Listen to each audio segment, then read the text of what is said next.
Bonjour Fabien André. Bonjour. Salut Pierre. Salut. Merci d'avoir accepté notre invitation. Fabien, vous êtes administrateur d'un théâtre, d'une scène nationale, le Grand R, à La Roche-sur-Yon en Vendée. Si on a voulu vous inviter, c'est que l'on sait qu'après 2 ans ou presque de pandémie du Covid, la situation des théâtres est particulièrement compliquée, notamment parce que vous avez souvent du mal à trouver votre public. À cela, il faut ajouter parfois des spectacles annulés lorsque quelqu'un de la troupe ou même dans la technique est testé positif au Covid. Bref, comment vous vous en sortez en ce moment? Alors, il y a eu un petit peu plusieurs périodes depuis le début de la pandémie, évidemment. Pour les périodes les plus récentes, on va dire que la rentrée dernière était un bel élan puisqu'on pouvait enfin reprendre une programmation entre guillemets normale, c'est-à-dire déployer toute une saison avec des spectacles. Donc nous, sur l'année, c'est une cinquantaine de spectacles différents, c'est plus de 120 représentations. Donc là, on a pu présenter, contrairement à l'année précédente, toute une saison et encourager le public à revenir massivement découvrir les œuvres, les artistes, les équipes qui viennent du monde entier. Alors cet élan a été un petit peu poussif au début, avec moins d'adhésion, d'abonnement, de réservation qu'on en avait l'habitude avant la pandémie. Et puis, malgré tout, les choses se sont plutôt bien inscrites à l'automne. Nous, on a la chance dans cette scène nationale d'avoir un taux de fréquentation qui n'a pas chuté considérablement, même si on a eu une baisse de 15 à 20%, mais ce n'est pas la catastrophe que d'autres ont pu malheureusement connaître l'automne dernier. Et puis là, on connaît une deuxième période depuis mi-décembre, alors avec la trêve de Noël, mais en tout cas depuis janvier très significativement, avec là une difficulté où, malgré ce retour du public, les artistes maintenant sont dans une conjoncture un peu plus délicate, puisque évidemment, ils ne sont pas en dehors du monde, et donc le variant Omicron qui a sévi auprès d'une grande partie de la population ces dernières semaines les a aussi touchés. Et donc, on a malheureusement 2 spectacles qui ont été annulés. Là où on n'en avait pas connu, nous, d'annulation depuis le début de cette saison, on a malheureusement 2 spectacles au cours des 2 dernières semaines qui se sont annulés. Le dernier ayant dû être annulé 3 heures avant la représentation, puisque le rôle principal a été testé positif. Donc, malheureusement, on a dû annuler là 2 représentations coup sur coup. Comment vous anticipez la perspective de la mise en place justement du pass sanitaire qui prendra effet dès lundi et cette fois-ci du pass vaccinal, pardon, dès lundi, avec cette fois-ci la nécessité d'avoir ce pass pour entrer dans tout lieu, y compris, et c'est pour ça qu'on vous invite dans un lieu culturel, un théâtre. Il ne suffira plus de présenter un QR code d'un test de moins de 24 heures pour pouvoir entrer. Seul le pass vaccinal laissera entrer justement dans les lieux de culture. Comment vous anticipez cette possible baisse justement des entrées dans vos espaces? C'est délicat puisque on a vu qu'il y avait déjà une partie du public que le pass sanitaire pouvait éloigner des lieux de culture. Évidemment pas les plus fidèles, les aficionados, voilà, qui eux sont là, étaient au rendez-vous depuis le début de l'année, comme je le disais. Et malheureusement, on a déjà perdu en cours de route avec la conjoncture, avec d'autres habitudes aussi vers les séries télé, etc., qui sont apparues. Mais le pass sanitaire nous a joué un mauvais tour aussi à la rentrée. Et là, le pass vaccinal franchit une étape supplémentaire qui peut éloigner davantage encore certains spectateurs, avec aussi l'autre difficulté de l'autre côté du miroir, en quelque sorte, puisque nous, on peut avoir des difficultés avec certaines équipes artistiques au sein desquelles il peut y avoir certaines personnes qui n'iront pas sur le terrain de la vaccination. Après, on peut en penser ce qu'on veut personnellement, mais en tout cas, c'est une difficulté si au sein de certaines équipes, certains refusent de se faire vacciner. Le pass vaccinal, du coup, sera tranchant de ce point de vue-là.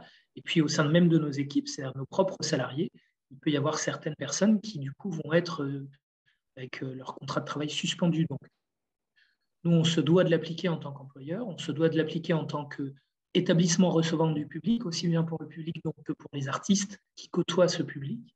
Mais ça n'est pas une facilité qui nous est offerte pour cette sortie de crise qu'on espère tous et qui tarde à arriver.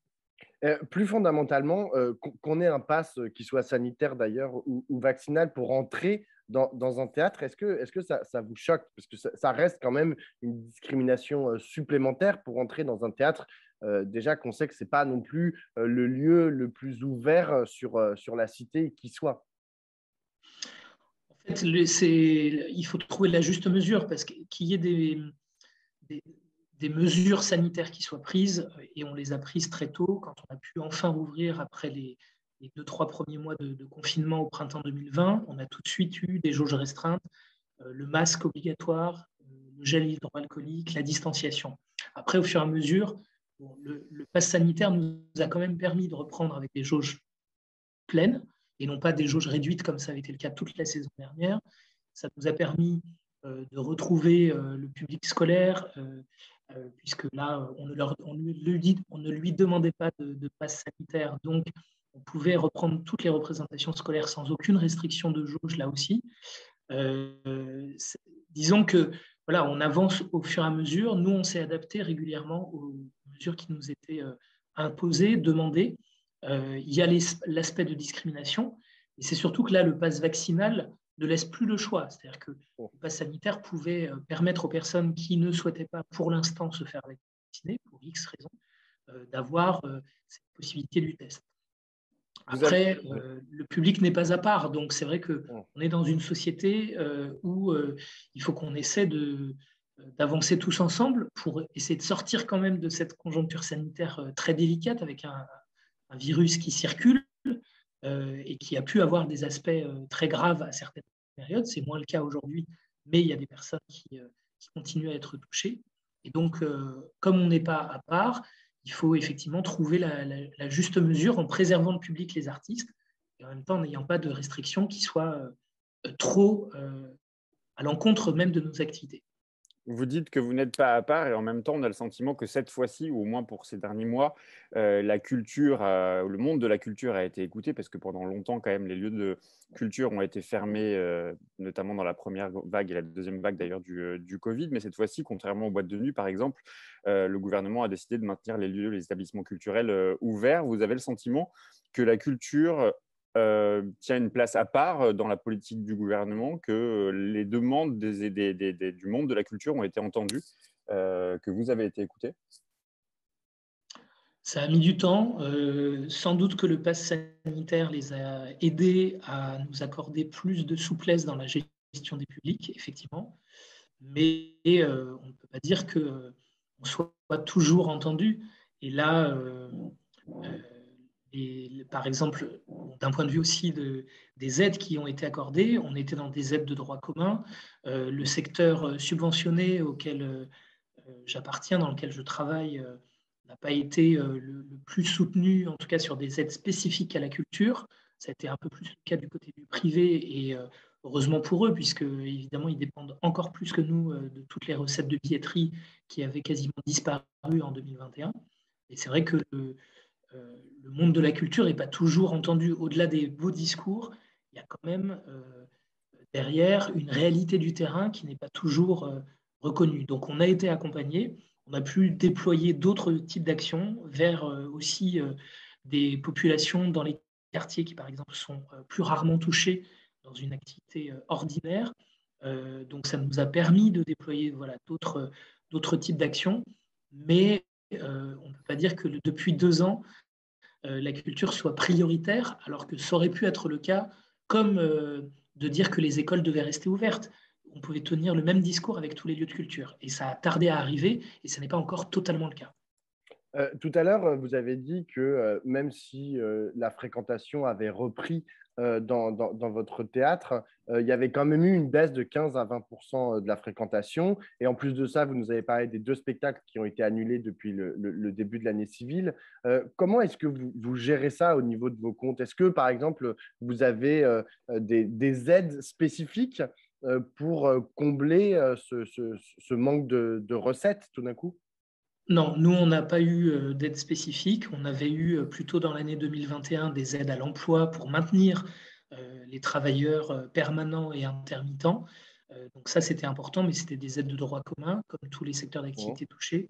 Et sur les pertes de billetterie, sur la fréquentation moindre, sur l'annulation même des spectacles, on n'a pas d'aide ciblés pour l'instant qui ont été déclenchés. Mais vous allez réussir à boucler vos comptes à la fin? Alors, en 2021, oui. Après, c'est des jeux aussi de report de fonds d'une année sur l'autre, puisqu'on a pu, nous aussi, décaler des moyens financiers, puisqu'on avait reporté des spectacles en 2022. Mais sur 2022, il y a un effet ciseau.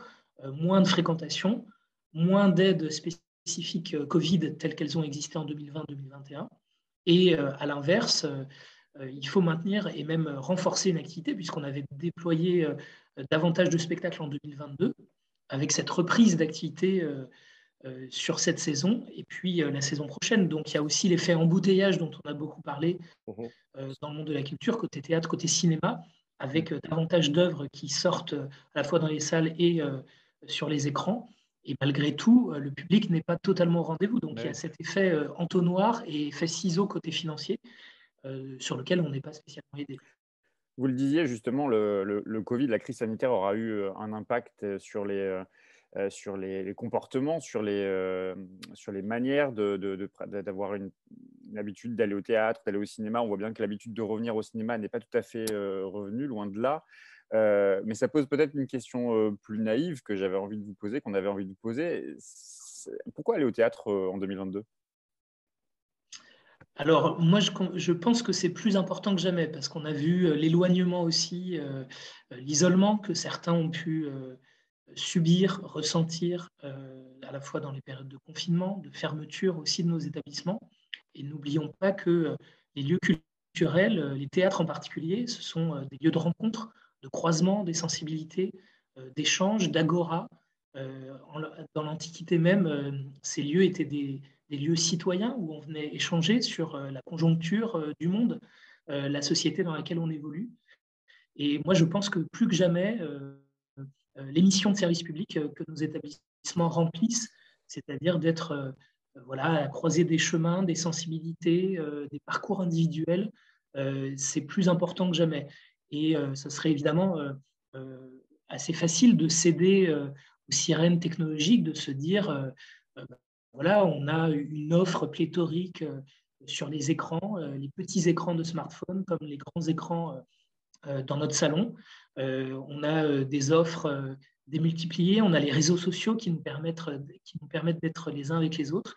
Et finalement, tout ça, même si c'est formidables avancées, et ça met en mouvement le monde entier, donc ça peut être très précieux, mais à l'inverse, à l'échelle individuelle, à l'échelle locale, moi, je pense que c'est totalement précieux de conserver les espaces d'échange et de rencontre et de vivre ensemble que sont les lieux culturels. Et donc, les théâtres, les musées, les salles de cinéma ne seront jamais remplacés plutôt par les écrans, par les plus belles technologies qu'on inventera et par les mondes virtuels qu'on nous promet. Donc, je pense qu'au contraire, il faut préserver les deux, continuer à inventer les deux et à créer des espaces et des œuvres qui nous permettent de se rencontrer. Alors, on est en pleine période présidentielle, enfin au début d'une campagne présidentielle en tout cas. Et ce qui se dessine, c'est que on va parler de culture. On parle d'ores et déjà énormément de culture, mais sous l'angle de l'identité. Qu'est-ce que c'est que l'identité française? Qu'est-ce que c'est que le patrimoine de la France? Et on ne parle pas tellement de la culture qui serait critique, qui serait vivante, qui serait en mouvement. Qu'est-ce que le théâtre a à dire en fait de ces problématiques qui sont amenées notamment par la droite la plus radicale et par l'extrême droite? Est-ce que vous avez quelque chose à dire en fait sur l'identité française, par exemple? Mais le théâtre, il pose des questions, il ne cherche pas à répondre. Alors, c'est le travail des politiques de répondre. Le théâtre, il peut être politique dans le sens, il peut soulever des questions. Et donc, interpeller la société, interpeller chacun de nous, chaque citoyen, en renvoyant comme un effet miroir dans quel monde on est. Est-ce que ça nous satisfait? Est-ce que l'avenir de la planète nous préoccupe? Et de plus en plus d'artistes s'emparent de ces questions-là, s'emparent de questions sociétales sur les violences sexistes et sexuelles, sur les minorités ethniques, là aussi sexuelles. Et donc finalement, toutes ces questions qui traversent la société traversent aussi l'art et le théâtre. Et donc, je pense que, au contraire, de préserver ces espaces et d'assumer que le rôle des artistes donc nous de leur laisser cet espace de parole pour soulever ces questions sans chercher à répondre à l'avance et sans chercher à imposer une vision aux citoyens, aux spectateurs. C'est ça qui est précieux pour la culture. Et la culture, plus que jamais, on voit bien, elle ne devrait pas être réduite à une identité, que ce soit une identité nationale, une identité ethnique, une identité sexuelle. Finalement, ce serait la pire des choses que de vouloir enfermer les citoyens. Et donc, au contraire, les artistes, et on essaie de les accompagner là-dedans, d'être les passeurs entre eux et le public. Il faut au contraire encourager de plus en plus d'échanges, de plus en plus de brassage des identités, et certainement pas encourager au contraire ce repli identitaire et le résumé de chacun à une case. C'est la pire des choses. On a une dernière question, Fabien Hervé. En fait, on va fêter le 400e anniversaire de la naissance de Molière. Plusieurs candidats à droite et à gauche, parce que je crois que c'est Valérie Pécresse, la première, qui en a parlé. Anne Hidalgo a considéré que c'était une bonne idée, mais en tout cas, de proposer de mettre Molière au Panthéon, ça a du sens. Quel sens ça a plutôt pour vous de panthéoniser Molière? Pourquoi pas? Alors, c'est vrai que les grands hommes et les grandes femmes, qu'ils soient scientifiques, politiques, culturels, peuvent être célébrés. Alors là, on est dans une année Molière, effectivement, avec les 400 ans de sa naissance et l'an prochain, les 350 ans de sa mort. Ça peut être l'année de célébrer ce grand homme. On peut y voir aussi un précurseur de ce qui a été concrétisé au XXe siècle, qui est cette décentralisation culturelle particulièrement forte en France, que d'autres pays nous envient, puisque aujourd'hui, il n'y a pas une commune dans laquelle il n'y a pas d'activité culturelle professionnelle. Il y a évidemment tout le tissu amateur aussi, mais voilà, la culture, l'art vivant sont ancrés dans les territoires, avec en même temps ce qu'apporte l'État, une exigence, une excellence, et voilà le déploiement que permet un ministère de la Culture qui n'existe pas dans tous les pays. Donc je pense que tout ça, c'est des particularités françaises. Et finalement, Molière a été un petit peu à l'origine, quelque part, de cet idéal de rayonnement d'une culture à travers tous les territoires de la France, et en même temps avec une exigence artistique qui fait aussi tout l'honneur de notre pays sur la scène européenne et sur la scène internationale. Donc pourquoi pas le porter aussi à travers la célébration de cette figure. Merci beaucoup, Fabien. Merci beaucoup. Merci.